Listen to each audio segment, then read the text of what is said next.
to the Lowenstein Sandler podcast series.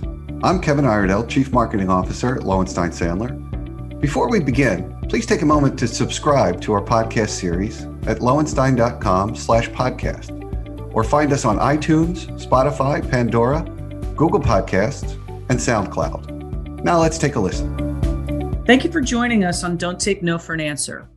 I'm your host, Lynda Bennett, Chair of Lowenstein Sandler's Insurance Recovery Group. And today I'm joined by my partner, Eric Jesse. Welcome, Eric. Thank you, Lynda. Good to be back. So on today's episode, we're going to take a look at warranty letters, which are sometimes used by insurers to require policyholders to make affirmative representations about the awareness of actual or potential risks. We want to cover this today because policyholders really need to be careful in reviewing these documents before they sign them, and don't fall into the trap of believing that it's just another form that has to be completed during the binding or renewal process. This is really something that you should be reviewing with your broker and, frankly, with experienced coverage counsel before you sign anything, because these are not standard form documents. So, Eric, I want to start off for our listeners who may not be familiar with these letters or have only dealt with them in passing. Let's talk about what they are and why do insurers use them. So just start with the explanation of what it is. Yeah, of course. So warranty letters, right, they are going to be different from insurance policy applications, and they're not something that's used on every single placement or renewal. And what the warranty letter is essentially it's having the policyholder, having the insured make an affirmative representation to the insurance company as to whether an insured, and I want to talk about what that means, but whether an insured is aware of facts or circumstances that may reasonably give rise to a claim, any potential claims that might be subject to coverage under the policy. And of course, the insurance company wants to know if there are any actual claims that are out there, because if there is an actual claim that exists, you know it's coming. You're getting that specific matter exclusion on the policy. Yes, I want to really emphasize the point that you made that these warranty letters are different. They're separate and apart from the application, and they're not going to be required on every policy. There really are a couple of specific circumstances in which we've seen them being used. And the two that I've seen is either when you're placing a new niche type of policy. So for example, a few years back, it was very common on cyber policies. The first time you were placing a standalone cyber policy, some carriers were requiring warranty letters. Eric, you're our resident expert on rep and warranties. We're going to talk about that in a couple of minutes, but you'll see something like a warranty letter that's being asked for there. But the most common that I've seen is when our clients are looking to add a layer of coverage, an excess layer of coverage in the middle of a policy term. Those policies tend to come together very quickly, not going to have the same intensive underwriting process. And so some carriers use these warranty letters as a bit of a proxy and to get that, as you said before, affirmative representation. Now, I mentioned rep and warranty, and I want you to talk about the difference between the warranty letter that you just explained and what you know in rep and warranty common parlance of a no claim declaration. So what's the difference between those two? Yeah, that's right. So every R&W policy is going to have a no claims declaration that needs to be signed by a policyholder representative. And really the biggest difference is, and part of this is because reps and warranty policies, you really can negotiate the specific wording, and there are some favorable provisions in those policies. And one of them is this actual knowledge definition, right? That's a defined term in the policy, and it's incorporated into the no claims declaration. But the reason it's so beneficial is it is a very policyholder friendly definition, right? Where actual knowledge means that a person has to have actual conscious knowledge and awareness of a fact. And they have to have actual conscious awareness that fact constitutes a breach under the policy. And so the no claims declaration that's being signed is saying, I don't have any actual knowledge that defines a term that there is a breach. And so it will be a very, very, very high standard for the insurance company to prove that no claims declaration was not accurate. I contrast that with a warranty letter where you're just not going to have that actual knowledge definition. You're going to have lowercase knowledge or lowercase awareness in the warranty letter. Yeah, so we're going to get into the nuts and bolts of what's being asked for and what can be negotiated in those warranty letters. But I think it's important for our listeners to understand, as you just said, that what you outlined on a rep and warranty policy, that's a very high bar for insurers to meet on a rep and warranty policy. On the warranty letters, we've talked about this in prior episodes on Don't Take No for an Answer. What standard of knowledge is going to apply on a warranty letter is going to be state law specific. And the two approaches are an objective standard. What would a reasonable policyholder who's filling out this warranty letter know or reasonably should have known, versus a subjective standard? When I filled out this warranty letter and signed my name to it, what was my knowledge base? And if I'm not an intelligent person or didn't do the proper diligence, but it's what I actually knew. And so that's a huge difference. And it's a lower bar, frankly, in many instances for the insurers to clear. So go ahead. Yeah. And I was going to say, and sometimes in a warranty letter, this is, again, things you want to be aware of and maybe try and negotiate out. But you could have subjective and objective, where I don't have knowledge of a claim or a potential claim. But then there's the other language we often see, which is, and I'm not aware of any fact or circumstance that could reasonably give rise to a claim. And so that reasonableness will incorporate the objective standard. So much better to try and keep it subjective. So we touched on this a little bit, but why do the carriers ask for this before they'll issue the policy? What are the main drivers of this, Eric? Yeah. So, at the end of the day, I think, the insurers want to, number one, they want to figure out, is there something they need to exclude right now because they don't want to insure the building that's already on fire, figuratively speaking. And then the other reason is if it's a new risk, if it's a new placement, insurers just don't have that relationship year after year of renewals. And so there's an added exposure concern. And so that's why they want this additional comfort. And same thing even for midterm or increases to excess limits, partway through the policy period, where an excess insurer, again, might not have been part of the deep due diligence or underwriting process at the outset of the policy period and is new to this particular policyholder.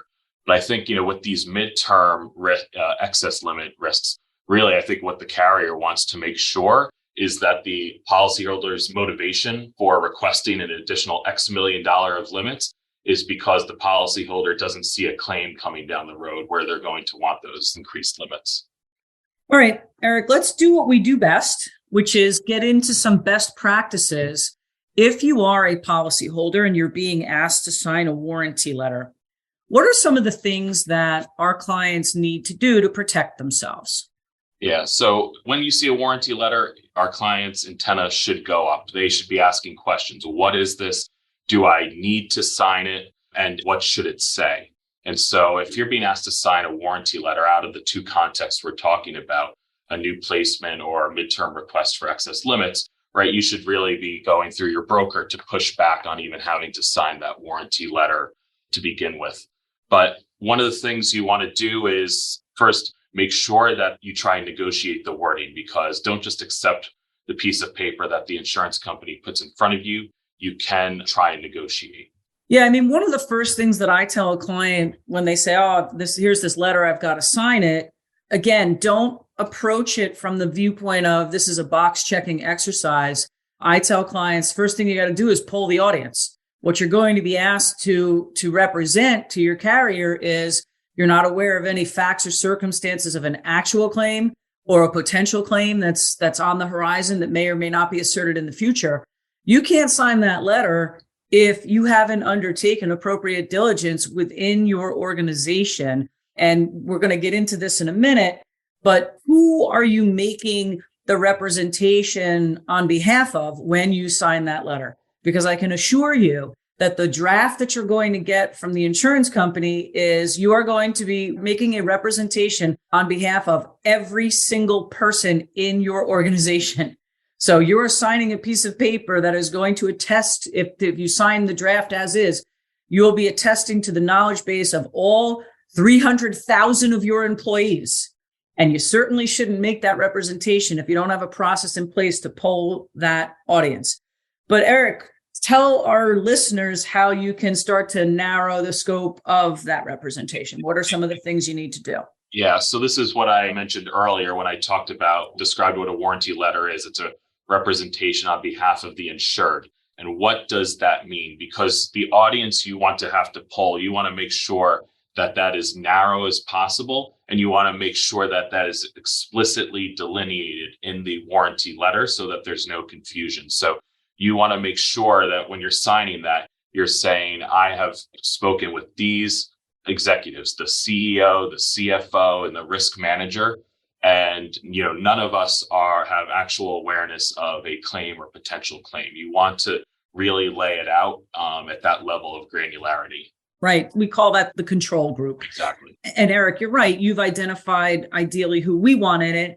And we've negotiated warranty letters for clients that will be somewhere in the middle of that spectrum, not just the names, the C-suite names that you just said, but also not all 300,000 employees. There's a middle ground in there. Yeah. Another thing that I recommend to clients to do is also make sure that that warranty letter is only being provided with, you're making the representations as of a specific date. And most important of all, you're only making the representations for purposes of securing this policy. It's not for every policy issued from hereafter by that carrier.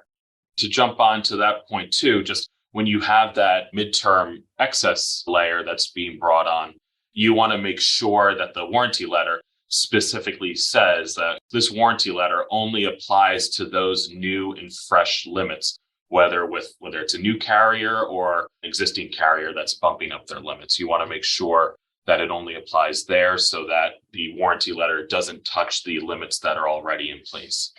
Correct.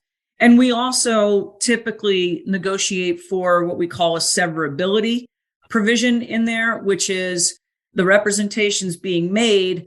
And if you have one bad apple that had knowledge information, didn't come forward with it, that knowledge is not necessarily going to knock out coverage for every other individual insured. For example, on a D&O policy, not every individual director or officer will lose their coverage because someone didn't raise their hand and share information that they had. So that severability provision is, again, not typically included in the first draft that you're going to get of that letter, but one that we've been able to negotiate in for our clients in other contexts. Also, Eric, just a quick word on if you do have a claim and you are filling out that warranty letter and you say, we don't have any knowledge except for John Doe versus Jane Smith lawsuit. What happens when you make that disclosure?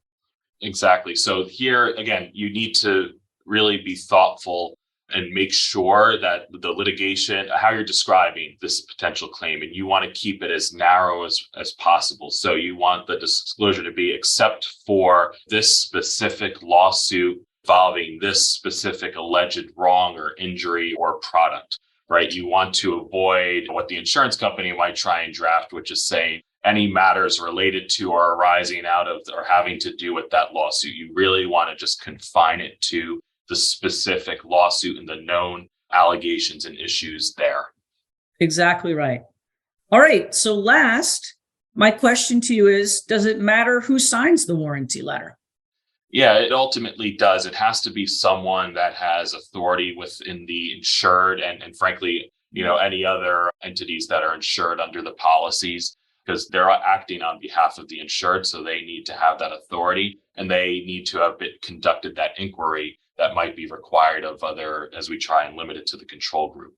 And it's also important because if there is a claim and if there is a denial and if there is litigation, the first deposition notice is going to be issued to that signatory. Absolutely, for sure. All right. So let's review. Warranty letters should not be signed for every policy that you're placing. They are separate and apart from the application.